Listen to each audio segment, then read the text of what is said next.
शंकर शिव भोले उमापति महादेव की जय। ओम नमः शिवाय। आप सभी माताओं बहनों को कजली तीज सातुड़ी तीज की हार्दिक शुभकामनाएं। हर साल भाद्रपद मास के कृष्ण पक्ष की तृतीया तिथि को मनाई जाने वाली कजरी तीज पति के अखंड सौभाग्य, पारिवारिक सुख शांति और दीर्घायु की प्राप्ति के लिए अत्यंत शुभ और मंगलकारी मानी जाती है। हे प्रिय भक्तों, इस दिन सुहागिन महिलाएं निर्जल व्रत रखकर रात में भगवान शिव और देवी पार्वती की पूजा आराधना करती हैं और वहीं कुंवारी कन्याएं भी योग्य वर की प्राप्ति के लिए इस व्रत को करती हैं, क्योंकि माता पार्वती ने भगवान शिव को पति रूप में प्राप्त करने के लिए बहुत कठिन व्रत रखे थे। उन्हीं कठिन व्रतों में से एक व्रत कजली तीज का भी माना जाता है। इसीलिए इस दिन भगवान शिव और माता पार्वती की पूजा करके कथा का श्रवण अवश्य ही करना चाहिए। तो आइए सुनते हैं कजली तीज की पौराणिक कथाएं। सबसे पहले सुनते हैं गणेश जी की कथा, क्योंकि बिना गणेश भगवान की कथा के कजली तीज की कथाएं अधूरी रहती हैं।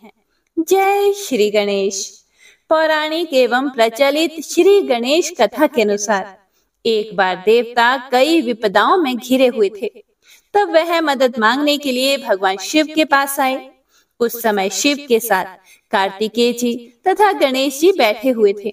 देवताओं की बात सुनकर भगवान शिव ने कार्तिकेय और गणेश जी से पूछा कि तुम में से कौन देवताओं के कष्टों का निवारण कर सकता है। तब कार्तिकेय जी और गणेश जी दोनों ने ही स्वयं को इस कार्य के लिए सक्षम बताया। इस पर भगवान शिव ने दोनों की परीक्षा लेते हुए कहा कि तुम दोनों में से जो सबसे पहले पृथ्वी की परिक्रमा करके आएगा वही देवताओं की मदद करने जाएगा। भगवान शिव के मुख से यह वचन सुनते ही कार्तिकेय जी अपने वाहन मोर पर बैठकर पृथ्वी की परिक्रमा के लिए निकल पड़े। लेकिन गणेश जी सोच में पड़ गए कि वह चूहे के ऊपर चढ़कर सारी पृथ्वी की परिक्रमा करेंगे तो इस कार्य में उन्हें बहुत समय लग जाएगा। तभी उन्हें एक उपाय सूझा। गणेश जी अपने स्थान से उठे और अपने माता पिता की 7 बार परिक्रमा करके वापस बैठ गए। परिक्रमा करके लौटने पर कार्तिकेय जी स्वयं को विजेता बताने लगे। तब भगवान शिव ने श्री गणेश से पृथ्वी की परिक्रमा ना करने का कारण पूछा। तब गणेश जी ने कहा कि माता पिता के चरणों में ही समस्त लोक है। यह सुनकर भगवान शिव ने गणेश जी को देवताओं के संकट दूर करने की आज्ञा दी। इस प्रकार भगवान शिव ने गणेश जी को आशीर्वाद दिया कि चतुर्थी के दिन जो तुम्हारा पूजन करेगा और रात्रि में चंद्रमा को अर्घ देगा, उसके तीनों ताप मतलब कि दैहिक ताप, दैविक ताप तथा भौतिक ताप दूर होंगे। इस व्रत को करने से व्रतधारी के सभी तरह के दुख दूर होंगे और उसे जीवन के भौतिक सुखों की प्राप्ति होगी। चारों तरफ से मनुष्य की सुख समृद्धि बढ़ेगी। पुत्र पौत्र आदि धन ऐश्वर्य की कभी कोई कमी नहीं रहेगी। तो सभी भक्तजन एक बार प्रेम से बोलिए, सुख करता दुख हरता गणेश जी महाराज की जय।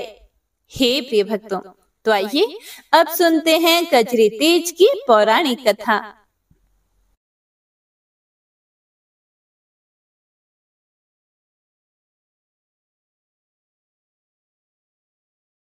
ओम नमो पार्वती पतये हर हर महादेव। ओम नमः शिवाय।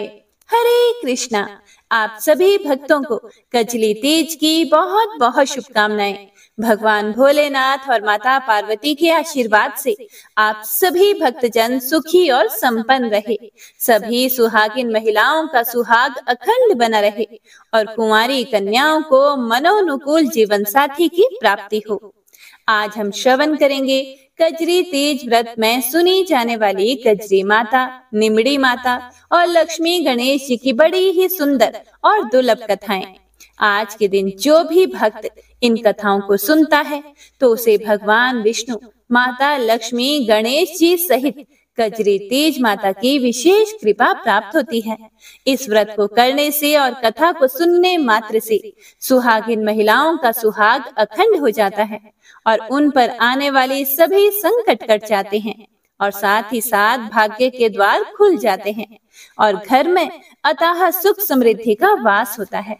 तो आइए मन में भगवान का ध्यान करते हुए सुनते हैं आज की यह पुण्यमयी कथाएं। ओम गंग गणपतये नमो नमः। किसी नगर में एक सेठानी थी। उनके पास बहुत सारी धन संपत्ति थी, पर उनके पास कोई संतान नहीं थी। भाद्रपद में कजली तीज माता का व्रत आया तो सेठानी ने पूजा करके तीज माता से कहा, हे निमड़ी माता, हे तीज माता, यदि मुझे 9वें महीने पुत्र हो जाएगा तो मैं आपको 1.25 मन का सत्तू चढ़ाऊंगी। और इस तरह से तीज माता की कृपा से सेठानी ने 9वें महीने पुत्र को जन्म दिया। परंतु सेठानी निमड़ी माता के सत्तू चढ़ाना भूल गई। सेठानी के 7 बेटे हो गए, परंतु सेठानी ने तीज माता को सत्तू नहीं चढ़ाया। पहले बेटा विवाह योग्य हो गया। प्रथम रात्रि की आधी रात में ही सांप के डसने से उसकी मृत्यु हो गई। दूसरे पुत्र, तीसरे, चौथे, 5वें, 6ठे पुत्र की भी विवाह के प्रथम रात को ही सांप के काटने से मृत्यु हो गई। अब सेठ के पास सिर्फ 7वां बेटा बचा, जो सबसे छोटा था। 7वें बेटे की सगाई आने लगी, तब सेठानी ने मना कर दिया। गांव वालों के बहुत समझाने पर सेठ सेठानी शादी के लिए तैयार हो गए। तब सेठानी ने सेठ जी से कहा कि इसकी सगाई बहुत दूर करना। सेठ जी सगाई करने के लिए घर से चल पड़े और चलते चलते बहुत दूर एक गांव में गए। वहां कुछ लड़कियां खेल रही थी और मिट्टी के घर बना रही थी और सब ने अपने अपने घर तोड़ दिए। पर उस लड़की ने कहा कि मैं तो अपना घर नहीं तोड़ूंगी। सेठ वहां खड़ा खड़ा यह सब देख रहा था। सेठ ने सोचा कि यह लड़की समझदार है। लड़की खेल खेलने के बाद घर जाने लगी। तब सेठ भी उसके पीछे पीछे उसके घर चला गया। लड़की के माता पिता से मिलकर उसने अपने लड़के की सगाई कर दी और साथ ही विवाह का मुहूर्त भी निकाल लिया। घर आकर विवाह की तैयारी करने लगा।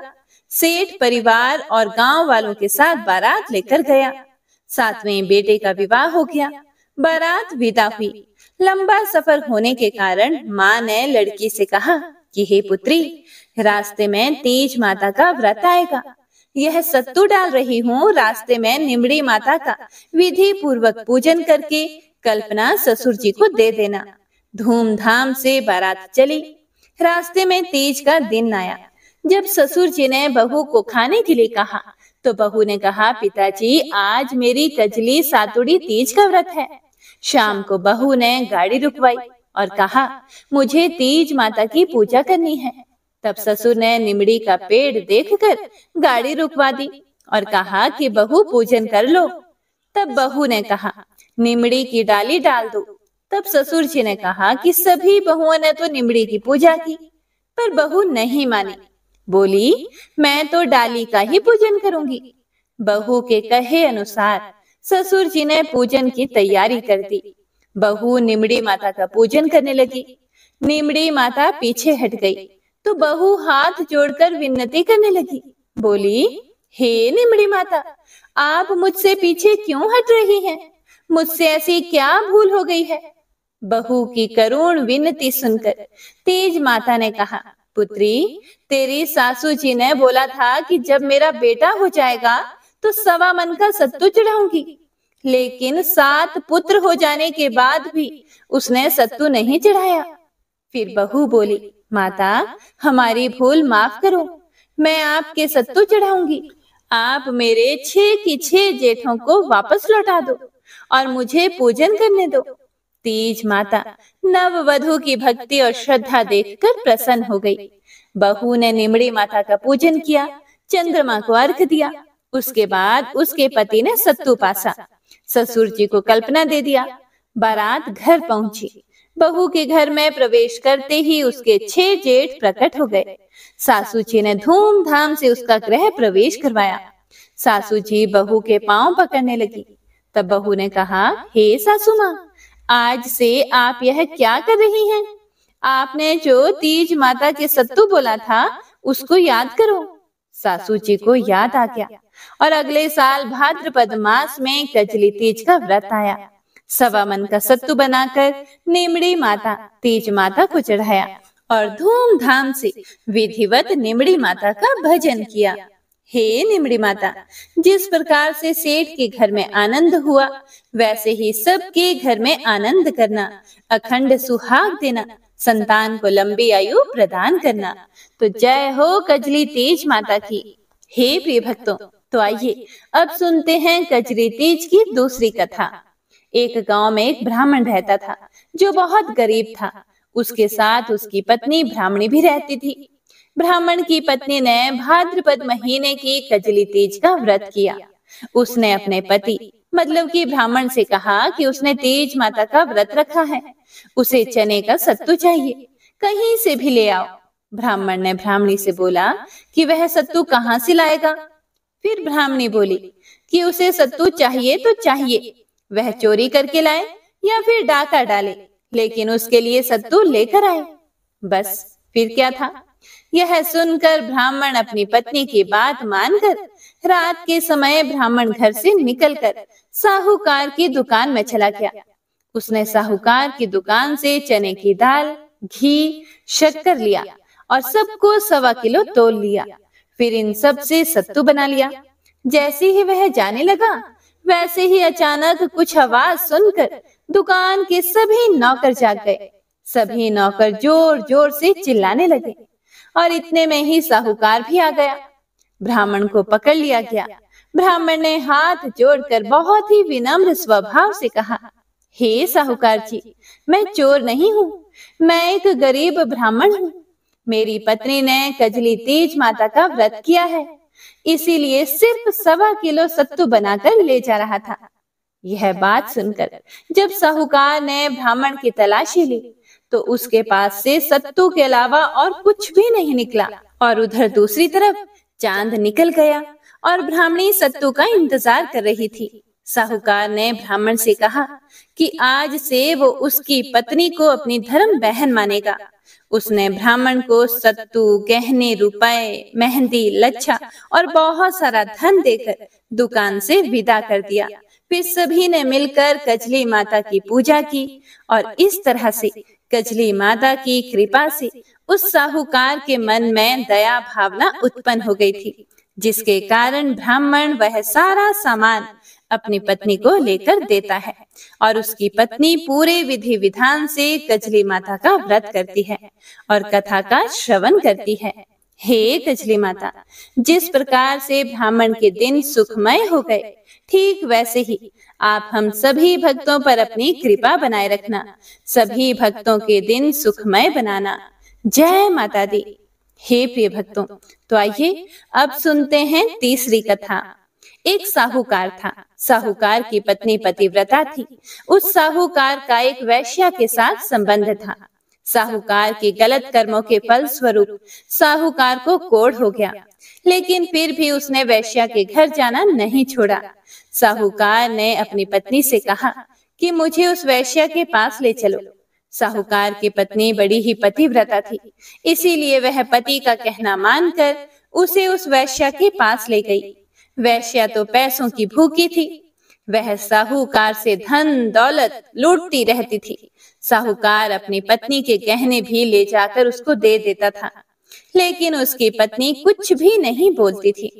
एक बार बड़ी तीज सातुड़ी तीज के व्रत का दिन आया, इसीलिए साहूकार की पत्नी ने उपवास रखा।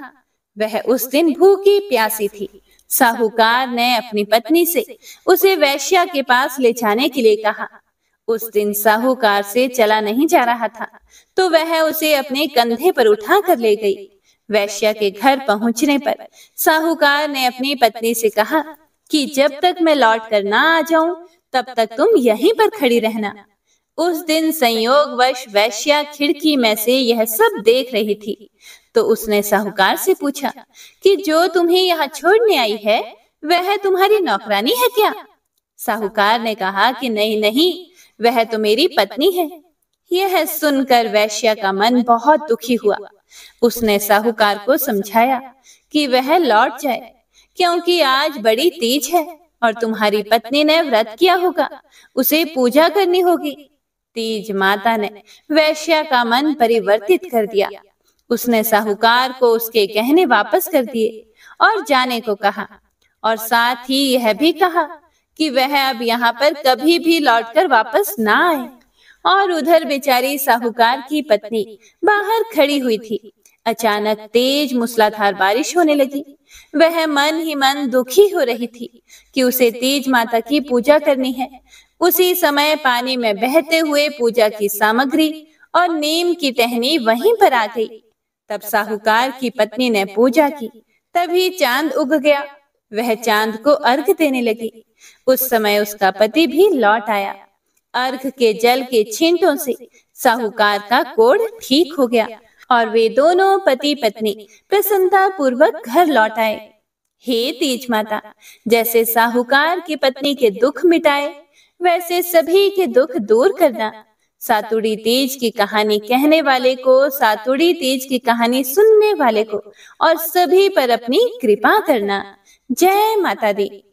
हे प्रिय भक्तों, अब आइए सुनते हैं कजली तीज की चौथी कथा। एक किसान की 4 बेटे और 4 बहुएं थी। उनमें से 3 बहुएं बहुत ही संपन्न परिवार से थी, लेकिन सबसे छोटी वाली बहू गरीब घर की थी और उसके मायके में अब कोई भी नहीं था। तीज का त्योहार आया और परंपरा के अनुसार तीनों बड़ी बहनों के मायके से सत्तू आया, लेकिन छोटी बहू के यहाँ से कुछ नहीं आया। अब वह इससे उदास हो गई और अपने पति के पास गई। पति ने उससे उदासी का कारण पूछा। उसने सब कुछ बताया और पति को सत्तू लाने के लिए कहा। उसका पति पूरा दिन भटकता रहा, लेकिन उसे कहीं सफलता नहीं मिली। वह शाम को थक हार कर घर आ गया। उसकी पत्नी को जब पता चला कि उसका पति कुछ नहीं लाया, तब वह बहुत ही उदास हो गई। अपनी पत्नी का उदास चेहरा देखकर चौथा बेटा रात भर सो ना सका। अगले दिन तीज थी, जिस वजह से सत्तू लाना अब बहुत ही जरूरी हो गया था। वह अपने बिस्तर से उठा और एक किराने की दुकान में चोरी करने के इरादे से घुस गया। वहां वह चने की दाल लेकर उसे पीसने लगा, जिससे आवाज हुई और उस दुकान का मालिक उठ गया। उन्होंने उससे पूछा कि यहाँ क्या कर रहे हो? तब उसने पूरी कथा सुनाई। यह सुनकर बनिए का मन पलट गया और वह उससे कहने लगा कि तू अब घर जा, आज से तेरी पत्नी का मायका मेरा घर होगा। हे प्रिय भक्तों, यह सुनकर वह बेटा अपने घर आ गया। अगले दिन सुबह सुबह ही बनिए ने अपने नौकर के हाथ 4 तरह के सत्तू, श्रृंगार व पूजन का सामान भेजा, जिसे देखकर छोटी बहू बहुत खुश हो गई। उसके सब जेठानी उससे पूछने लगी कि उसे यह सब किसने भेजा। तब उसने बताया कि उसके धर्म पिता ने यह भिजवाया है। इस तरह भगवान ने उसकी सुनी और पूजा पूरी करवाई। हे कजली माता, जिस प्रकार से आपने उस छोटी बहू के पूजन को संपन्न कराया, उसी प्रकार से जो भी बहनें इस व्रत को कर रही हैं, उनके भी पूजन को सफल करना। तो सभी भक्तजन प्रेम से बोलिए कजली तीज माता की जय। हे प्रिय भक्तों, तो आइए अब सुनते हैं माता लक्ष्मी की कथा। हिंदू धर्म में माँ लक्ष्मी को धन की देवी माना जाता है। इन्हीं की कृपा से व्यक्ति को जीवन में धन धान्य की प्राप्ति होती है। यहाँ आपको बता रहे हैं कि माँ लक्ष्मी विष्णु प्रिया भी है। यही वजह है कि माता लक्ष्मी हमेशा भगवान विष्णु के साथ वैकुंठ धाम में ही विराजती है। मान्यता यह भी है कि भगवान विष्णु और धन की देवी लक्ष्मी दोनों ही एक दूसरे के पूरक हैं। एक तरफ श्री हरि विष्णु को सृष्टि का पालनहार माना जाता है और वहीं देवी लक्ष्मी को सृष्टि का संचालक माना जाता है। इसीलिए शास्त्रों में कहा गया है कि जिस व्यक्ति पर भगवान विष्णु और माँ लक्ष्मी की कृपा बरसती है, वह संसार के हर सुख को पा लेता है। हे प्रिय भक्तों, पौराणिक मान्यताओं के अनुसार एक बार देवऋषि नारद माँ लक्ष्मी और भगवान विष्णु के दर्शन के लिए पहुँचे। भगवान विष्णु उस समय नींद में थे। तब नारद जी ने प्रतीक्षा करना ही उचित समझा, लेकिन उस समय नारद जी ने देखा कि माँ लक्ष्मी को भगवान विष्णु के चरणों के पास बैठी हैं। अक्सर माँ लक्ष्मी को भगवान विष्णु के चरणों में बैठे देखकर नारद जी के मन में यह सवाल आया कि आखिर माता हमेशा श्री हरि के चरणों की ओर ही क्यों बैठती हैं? अपने इस प्रश्न से बेचैन नारद जी खुद को रोक नहीं पाए और माँ लक्ष्मी से उन्होंने यह सवाल पूछ ही लिया कि आप हमेशा श्री हरि मतलब कि भगवान विष्णु के चरणों की ओर ही क्यों बैठती हैं? तब नारद जी के सवालों का जवाब देते हुए माता मुस्कुराई और उन्होंने बताया कि एक स्त्री के हाथ में देव गुरु बृहस्पति का वास होता है। देवों के गुरु बृहस्पति को ज्ञान, समृद्धि और शुभता का प्रतीक माना जाता है। महिलाओं के हाथों में उनका वास होने का अर्थ यह है कि उनके हाथों में ये गुण अधिक होते हैं और पुरुषों के पैर में दैत्य गुरु शुक्राचार्य वास करते हैं। दैत्यों के गुरु शुक्राचार्य को भौतिक सुख, धन और ऐश्वर्य का प्रतीक माना जाता है। पुरुषों के पैरों में उनका वास होने का अर्थ है कि उनके पैरों में ये गुण अधिक होते हैं। ऐसे में जब माँ लक्ष्मी श्री हरि के चरणों के पास बैठती हैं, तो इससे शुभता का संचार होता है और धन का आगमन भी होता है। और यही वजह है कि माँ लक्ष्मी न सिर्फ श्री हरि विष्णु के चरणों के पास विराजती हैं, बल्कि भगवान विष्णु के चरण भी दबाती हैं। ऐसे में जब एक स्त्री पुरुष के चरण स्पर्श करती है, तो देव और दानव का मिलन होता है और इससे धन लाभ होता है। ऐसा करने से घर परिवार में सुख, समृद्धि और सौभाग्य भी साथ आता है। माता लक्ष्मी के मुख से यह बात सुनकर देव ऋषि नारद बहुत ही हर्षित हुए। उन्हें बहुत ही आनंद हुआ। उन्होंने कहा, हे माता, जगत की स्त्रियां तो धन्य हैं जो आप अपने पति के पैर को दबाती हैं और उन्हें धन धान्य से संपन्न करती हैं। तो प्रेम से बोलिए, विष्णु प्रिया लक्ष्मी माता की जय। हे प्रिय भक्तों, तो आइए अब सुनते हैं भगवान श्री गणेश की कथा, जिनकी कथा सुने बिना हर व्रत कथा अधूरी मानी जाती है। तो आइए आज इस कथा का समापन करते हुए भगवान श्री गणेश की कथा को सुनते हैं। एक बार भगवान शिव के मन में एक बड़े यज्ञ के अनुष्ठान का विचार आया और विचार आते ही वे शीघ्र यज्ञ प्रारंभ करने की तैयारियों में जुट गए। सारे गणों को यज्ञ अनुष्ठान की अलग अलग जिम्मेदारियां सौंप दी गई। सबसे बड़ा काम था यज्ञ में सारे देवताओं को आमंत्रित करना। आमंत्रण भेजने के लिए पात्र व्यक्ति का चुनाव किया जाना था, जो समय रहते सभी लोकों में जाकर वहां के देवताओं को सम्मान निमंत्रण दे आए। ऐसे में किसी ऐसे व्यक्ति का चयन किया जाना था जो तेजी से जाकर ये काम कर दे। लेकिन भगवान शिव को ये भी डर था कि कहीं आमंत्रण देने की जल्दी में देवताओं का अपमान ना हो जाए। इसीलिए उन्होंने इस काम के लिए भगवान गणेश का चयन किया। गणेश बुद्धि और विवेक के देवता हैं। वे जल्दबाजी में भी कोई गलती नहीं करेंगे। ऐसा सोचकर शिव ने गणपति को बुलाया और उन्हें समस्त देवी देवताओं को आमंत्रित करने का काम सौंपा। भगवान गणेश ने इस काम को सहर्ष स्वीकार किया, लेकिन उनके साथ समस्या यह थी कि उनका वाहन चूहा था, जो बहुत तेजी से चल नहीं सकता था।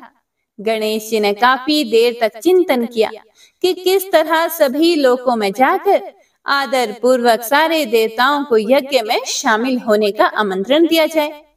बहुत विचार करने के बाद उन्होंने सारे आमंत्रण पत्र उठाए और पूजन सामग्री लेकर ध्यान में बैठे शिव के सामने बैठ गए। गणेश जी ने विचार किया कि यह तो सत्य है कि सारे देवताओं का वास भगवान शिव में है। उनको प्रसन्न किया जाए तो सारे देवता प्रसन्न हो जाएंगे।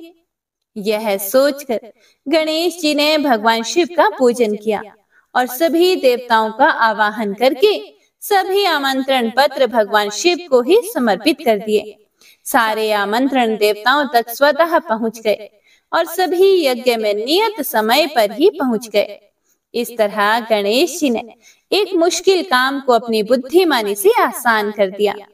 तो प्रेम से बोलिए, सुख करता विघ्न हरता गणेश जी महाराज की जय।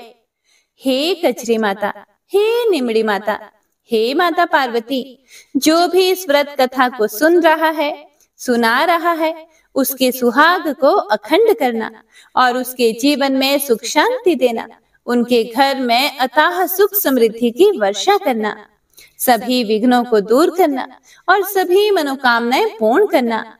ओम नमः शिवाय। जय श्री कृष्ण। जय माता दी। तो हे प्रिय भक्तों, यह थी कजली तीज की संपूर्ण व्रत कथाएं। उम्मीद है आप सभी भक्तों ने पूरे भक्ति भाव से और प्रसन्न चित मन से कथाओं को पूरा सुना होगा। कथा पसंद आए तो लाइक करके कमेंट बॉक्स में जयकारा जरूर लगाइएगा और कथा को ज्यादा से ज्यादा शेयर भी जरूर कीजिएगा, ताकि अन्य भक्तजन भी कथा को सुनकर पुण्य फल और भगवान का आशीर्वाद प्राप्त कर सकें। कजली माता आप सभी भक्तों की मनोकामनाओं को पूर्ण करें, आपका सुहाग अखंड बना रहे। तो एक बार सभी भक्तजन प्रेम से बोलिए, कजली माता की जय। भगवान शिव शिवा की जय।